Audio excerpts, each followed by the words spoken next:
Hello everybody and welcome to this fourth Saturday garden update for February. Here we are in the lounge on our big window with the pepper plants, all of our overwintered plants from last year. And these plants are doing very well. There's a few here which are my first hybrids that are really looking good. These will definitely be going back outside again for another year. A lot of these I cross-pollinated together, and they've survived, unlike last year when I lost them all because I left them outside. But this year things are different. Sadly, this one, which is my one that survived winter 2020, doesn't look too good. I'm going to leave it here anyway, see what happens, see if it does come back, but I'm sort of accepting now that this might be one of the casualties. And there's one or two others as well.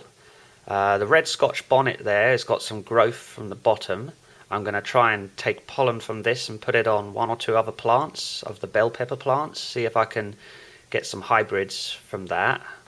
It'll be interesting to see what kind of heat level those new plants have. And there's in the corner there's a yellow Ramiro that I might be losing as well, but the rest of them do look okay. There we are. Here's on the kitchen windowsill. We've got all these new seeds. They're doing very well. There's a couple of new ones straight out the airing cupboard, and a lot of these, unfortunately, this is reclaimed soil from last year, and there are tomato seeds in there. And I tried tomatoes last year, but I just didn't really have any fun with it. They all had blight, and I was worried about this spreading to my other plants. So I'll be just growing peppers this year. But yes, here they all are. Lots of good plants. There's my little hebe, the pink hebe that I don't have, which is a new one. And lots of new peppers on the way. Here's the epiphyllums and some more pepper plants, some more pepper seeds. Yeah, the young epiphyllums here, I've had them for 4 months. And some of these little ones are starting to look really good. Few more peppers or tomatoes, and here's the airing cupboard where all of the peppers started life in that little spot there. And there is this is the method that I've used. The same pots in my January showcase video, but there's a little wet paper towel in there with some pepper seeds on, and that's the super hots in that pot. And here we are outside in the gym on the windowsill where I've got a lot of my overwinter plants. These are the ones I had no room in the house for, and this one here looks really good. It's got a nice green stem, but a lot of them are sort of going brown. So I thought last year this was dormancy, but it turned out that no, they died. And yes, that's when I lost them. But some of these are surviving. They are a little safer in this gym because we don't get the frosts quite in the like we do in the greenhouse. Here we are at the front of the house. This is my garden grower boxes, these flower boxes. And here's the white buddleia, which are all from the cuttings that I took in 2019. In May 2019, when the old white buddleia died, I took all those cuttings and I made a nice cutting video on it. Here's the tree with the cockneastas at the base. I've given the tree a big prune. I just took out the young growth on the top so that it can start again this year. And here we are in the back of the garden with the potted plants. Here's the spirea. It's starting to bud up nicely for another year. There it is. And over here we've got the hydrangea plants, the free hydrangeas in this little area. These were all cuttings that I took together in late 2017, right at the beginning of when I started my channel.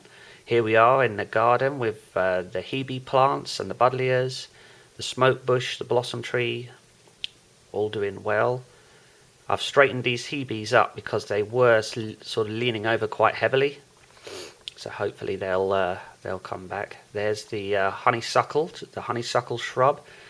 I don't know how old this honeysuckle is, but I'm guessing it's got to be a good 15 years. It's starting to bud up again for another year, which is great.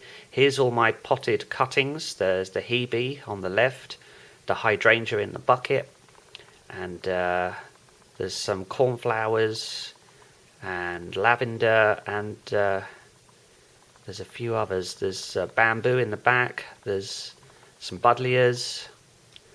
Yeah, I might take some cuttings from this lavender if it gets really big. And here's the aviary, and yes, the rhododendron right in front of it here. Here's the rhododendron. That's looking good. That did a little bit of growing for me last year. A branch broke from it, so I decided to take some cuttings from the rhododendron. There they are, and a few other things. There's foxglove, there's buddleia.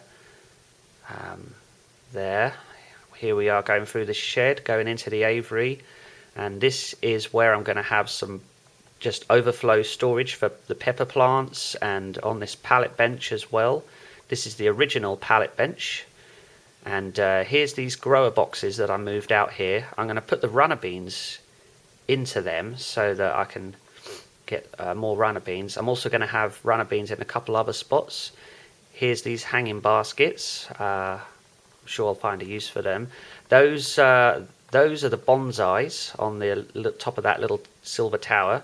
Those are oak tree bonsais. Here's the log store with some burnable materials, so I can create some ash and use that to get my plants to flower a bit better. Here's a bucket of reclaimed compost, lots of plant cuttings, foxgloves and verbena cuttings together. They're pots with acer cuttings, which I don't know if they've taken. Here's some new cuttings I found from a little shrub in the woods. I don't know what it is, but I've put a little picture of this shrub right at the end of the video, so the parent plant, you might know what it is. There's hebe cuttings in the background, and some others. Here's the sedum cuttings. I took a load of sedum cuttings in October, just stuck them in the soil, and they have rooted really nicely. And there's a stinging nettle that's got its way in there. I can chop that off. And that's it, everybody. Thanks for watching, and I will be back next month to do another update on how everything's going.